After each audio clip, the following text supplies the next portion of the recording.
Hello, welcome back to Sociology 310, Cultural Anthropology. I just would like to share with you a little bit about some of the challenges dealing with cross-cultural living and thinking and learning in terms of language and how that impacts many different aspects of society and culture, and how we can get a lot of clues about a culture from their use of language. You may recall in the section about language, the point was made that culture influences language and language influences culture. So it's a two-way influence. And as we're coming up to the section on kinship and family, I thought I would tie the two together with an interesting example that I encountered in South Africa. A student who was actually from Zambia, a Zambian student, when we were talking about kinship terms, we were having this conversation, and I was realizing we're not understanding each other, and it came down to the difference of what is a cousin and what is a brother or sister. And at first, the assumption would be, well, it's you're just translating the word differently to say, well, what is your word for cousin? And we assume we all know what a cousin is. Well, it turns out we don't all agree with what a cousin is. Now, from our Western perspective, we're very keen on what the science behind it, the genetics. So our brothers and sisters are our siblings who share our mother and father.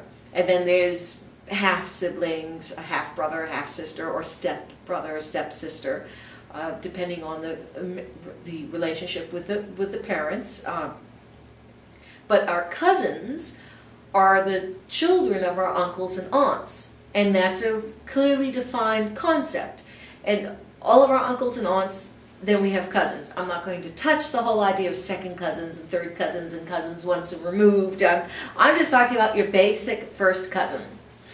Also, here in the United States, it varies in different parts of the country about whether or not someone is allowed to marry a first cousin.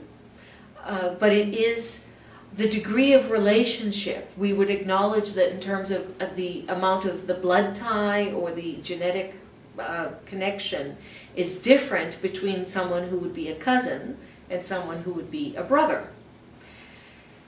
Well, in many cultures in Africa, that distinction is not based on the same basis as what we would have.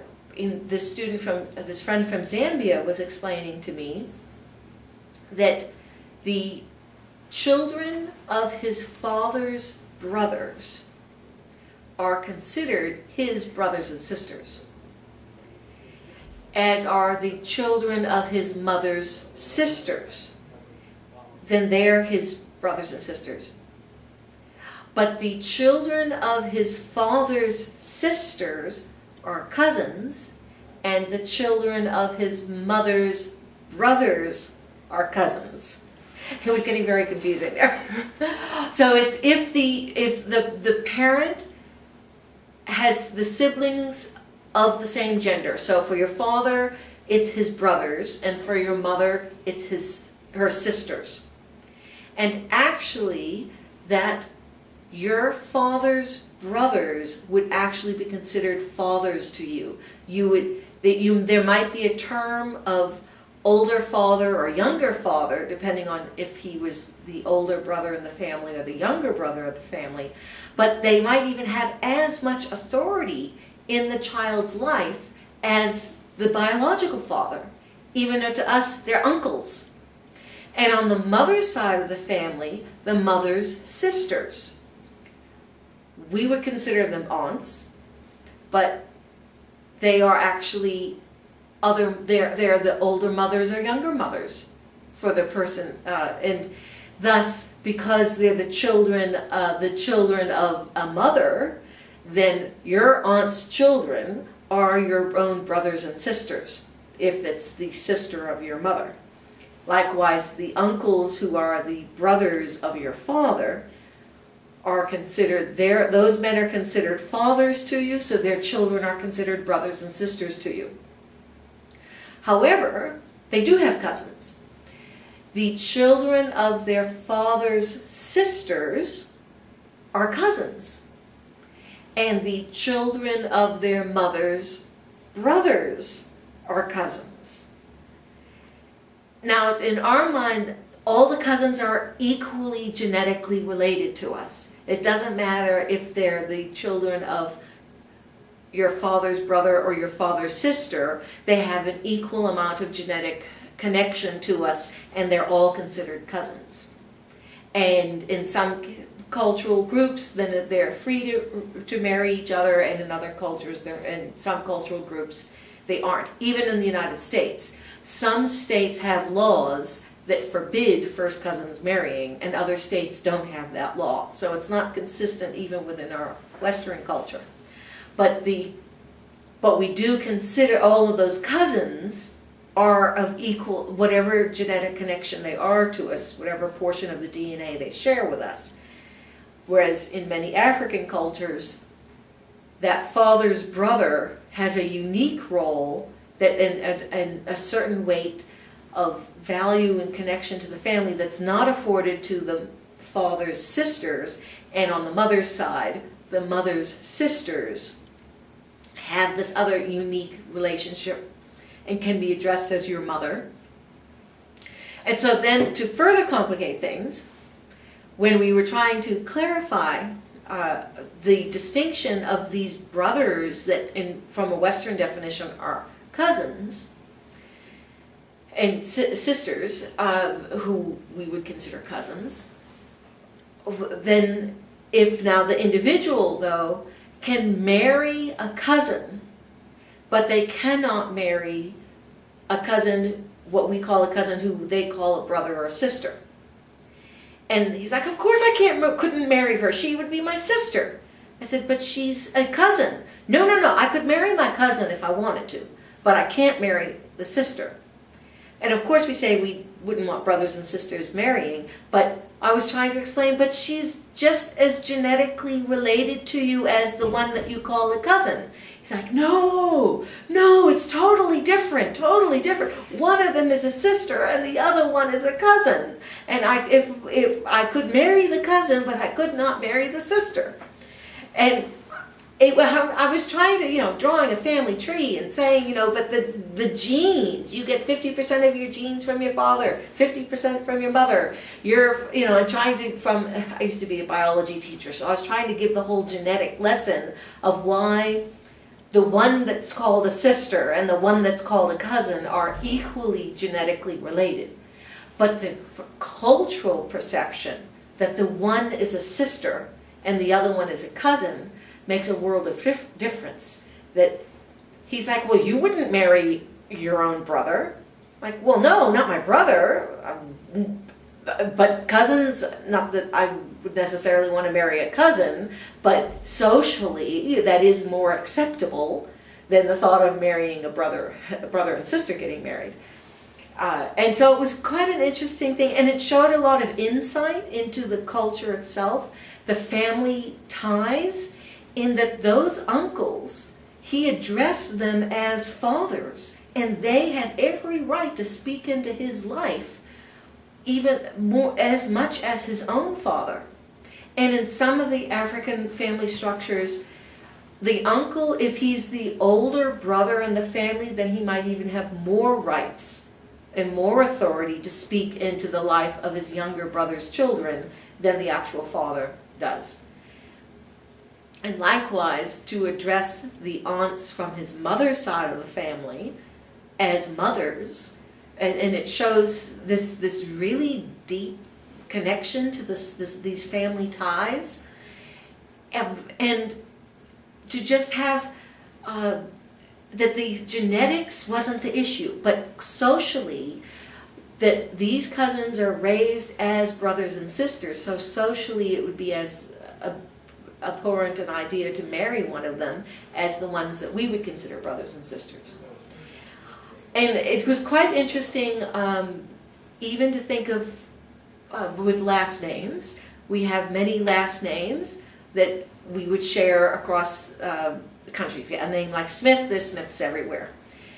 But We have, in the African cultures, if they have the same last name, then they are considered related.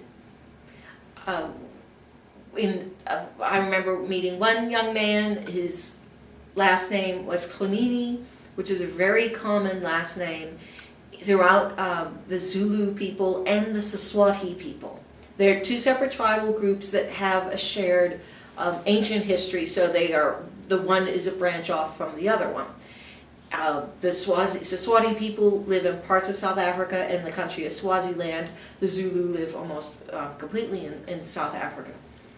And he was a Zulu man, and I somehow mentioned something about, if he were to marry, what are the chances of him marrying someone named Clemini, because it's such a common last name.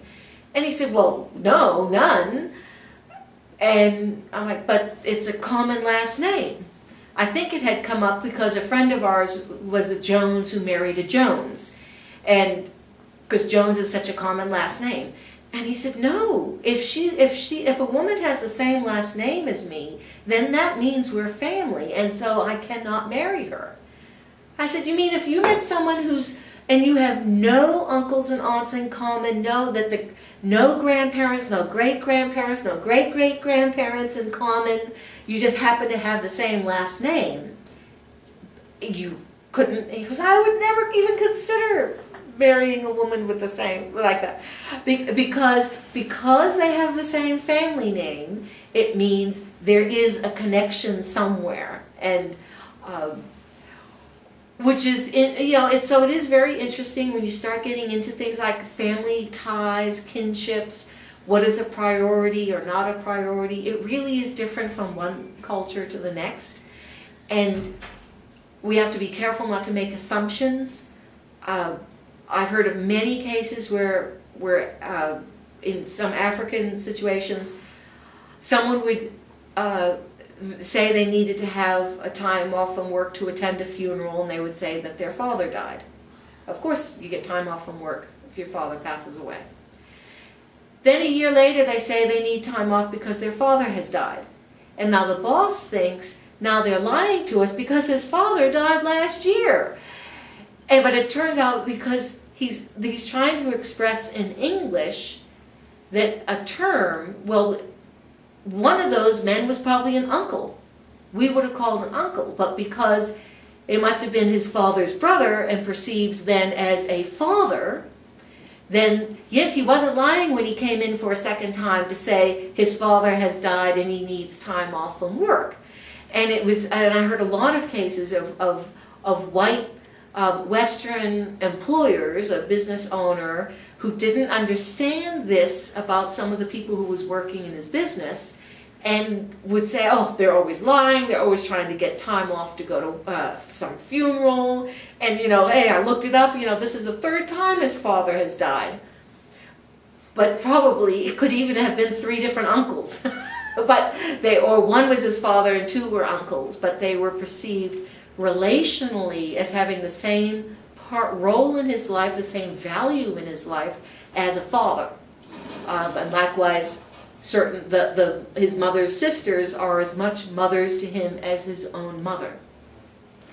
And these insights, it's one of the things I really learned is you just don't make assumptions, even if it's you think it's as simple a thing of, well, so what's your word for uncle and aunt? What's your word for mother or father? What's your word for cousin? You're trying to get and learning a language, but they may have a word, and they say, if you say what's your word for cousin, and they'll give you a word for cousin, but that person defined as cousin might not be exactly the same definition as what we think it is.